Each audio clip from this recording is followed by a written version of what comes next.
pense que les médias ont... C'est un club échangiste. Ça s'appelle comme ça. C'est d'accord. On n'a pas le droit de toucher aux enfants, c'est tout. On n'a pas le droit de toucher aux enfants, je dis d'accord avec vous. Mais en fait, on a la conscience du groupe.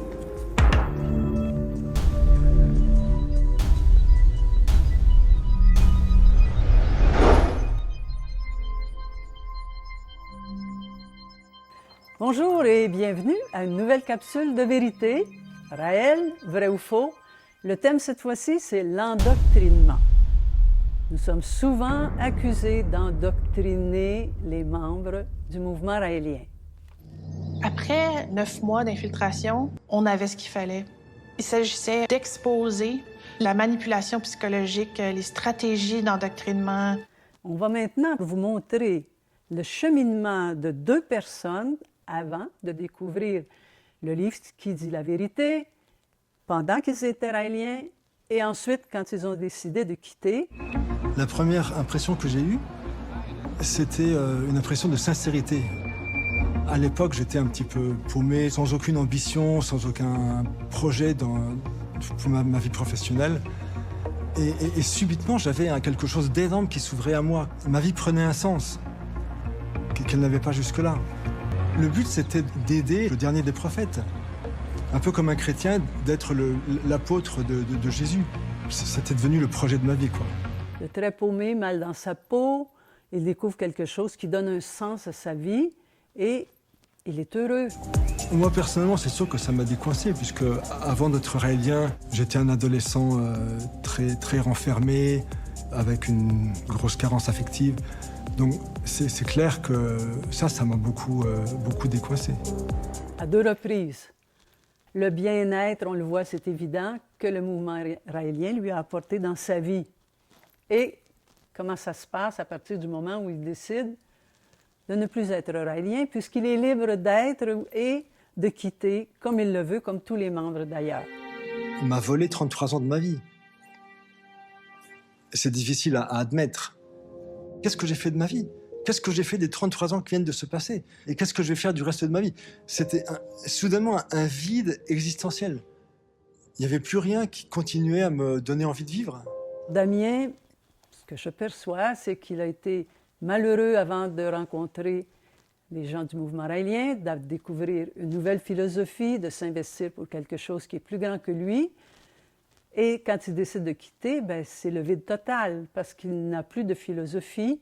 On ne lui a jamais imposé une doctrine. C'est lui qui l'a découvert, c'est lui qui l'a endossé, c'est lui qui est resté pendant 33 ans. S'il a pu partir après 33 ans, il aurait pu partir après 15 ans, il aurait pu partir après 1 an. La liberté était là. Ce que je ne comprends pas, c'est pourquoi dire que le mouvement raélien lui a volé 33 ans de sa vie. Maintenant, allons voir du côté d'une autre personne qui a témoigné. Elle s'appelle Dominique. Avant de rencontrer le mouvement, j'étais ce qu'on appelle une femme battue. Et puis, j'ai rencontré des gens qui étaient pleins d'amour. Alors, Dominique, je l'ai connue personnellement quand je vivais en Guadeloupe.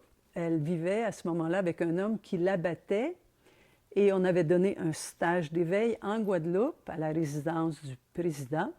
À partir de ce moment-là, elle a quitté son conjoint, on l'a soutenue jusqu'au moment où elle a décidé de quitter la Guadeloupe pour aller vivre en métropole, en France. Je suis allée à Éden la première fois en 1988. Et là, c'était vraiment merveilleux, quoi. C'était le paradis. Éden, on était libérés. On se fichait un peu si on était un petit peu gras, un petit peu court, un petit peu ci, un petit peu ça. En fait, il n'y avait plus de tabou. Je me suis rendu compte que l'amour existait toujours. C'était un lieu qui était en dehors du temps et en dehors de tous les marasmes de la vie quotidienne. Tout le monde était souriant en permanence, tout le monde... il y avait beaucoup d'harmonie. Elle le dit clairement, que ça a changé sa vie, à quel point elle était heureuse. C'est pour ça aussi que c'était un paradis. Les homosexuels étaient bienvenus, parce qu'à l'époque, quand même, dans les années 80, c'était plus difficile de vivre son homosexualité librement. Le but, c'était de se libérer. Elle dit la vérité. Les homosexuels et les gens de toute affiliation sexuelle, quel que soit leur goût, ils étaient tous les bienvenus parce que ce sont des attirances naturelles, donc entre adultes consentants, heureuses dans le mouvement raélien, jusqu'à ce qu'à un moment donné, quelque chose arrive.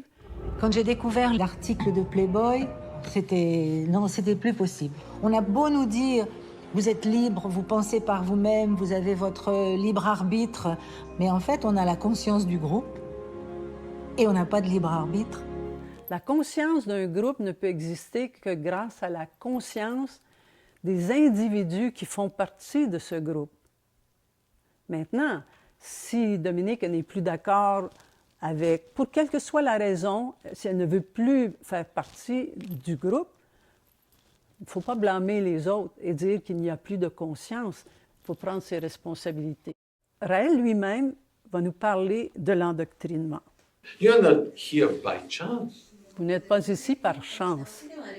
Every experience you had in your life, Toutes les expériences que vous avez eues dans votre vie, the book you read when you were a little boy or little girl, les livres que vous avez lus quand vous étiez petit garçon, petite fille, the people you met, les gens que vous avez rencontrés, your teachers, vos professeurs, your family, votre famille, they sculpt like a sculpture your brain. ils ont sculpté comme une sculpture votre cerveau. But ultimately, Mais ultimement, you are the leader vous êtes le leader of your life. de votre vie. You came here today Vous êtes venu ici aujourd'hui, not because of the book of your childhood, pas à cause des livres que vous avez lus en étant enfant, not because of your family, pas à cause de votre famille, not because of anything, but because you decided to come. parce que vous avez décidé de venir.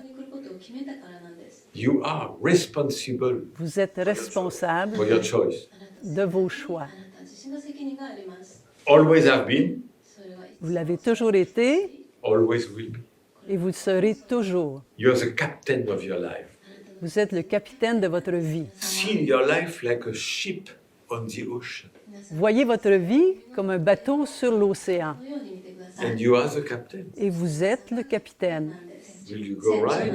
Décidez d'aller à droite ou à gauche, Will you go straight? ou droit devant vous, Your choice. c'est votre choix. And today you decided to come to this harbor. Et aujourd'hui, vous avez décidé de venir à ce quai. Maître Rayan nous rappelle que nous sommes responsables de notre vie, de nos décisions, qu'on ne peut jamais les blâmer sur qui que ce soit d'autre. Pour vous démontrer à quel point il n'y a pas d'endoctrinement, voici tiré de « Accueillir les extraterrestres ». Vous, les Raéliens, si moi-même, demain, je vous demandais de tuer quelqu'un pour faire avancer notre mouvement, vous ne devez pas le faire. Mieux, si un Éloa lui-même vous demandait de tuer un homme, vous ne devriez pas le faire.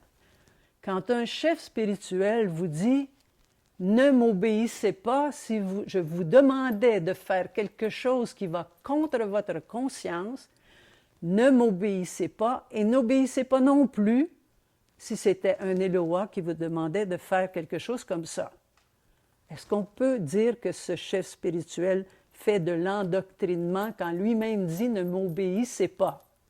Hommes de la terre, soyez vigilants et n'accomplissez pas la moindre action sans vous demander si elle n'est pas en contradiction avec votre sens profond du respect de la personne humaine. Refusez toute hiérarchie, sous-entendant une suppression de votre responsabilité pour les actes que vous accomplirez. En conclusion de cette capsule de vérité, je vous propose une citation de Raël. « Jésus était coupable d'exercice illégal de la vérité. Ses compatriotes l'ont crucifié. La question initiale était: est-ce que le mouvement raélien fait de l'endoctrinement? Vrai ou faux?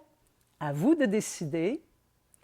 Et entre-temps, ne manquez pas nos autres capsules de vérité. Au revoir!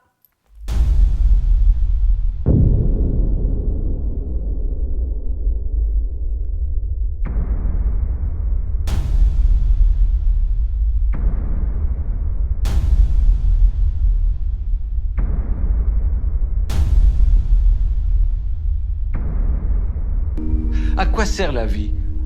À être heureux. C'est extrêmement simple.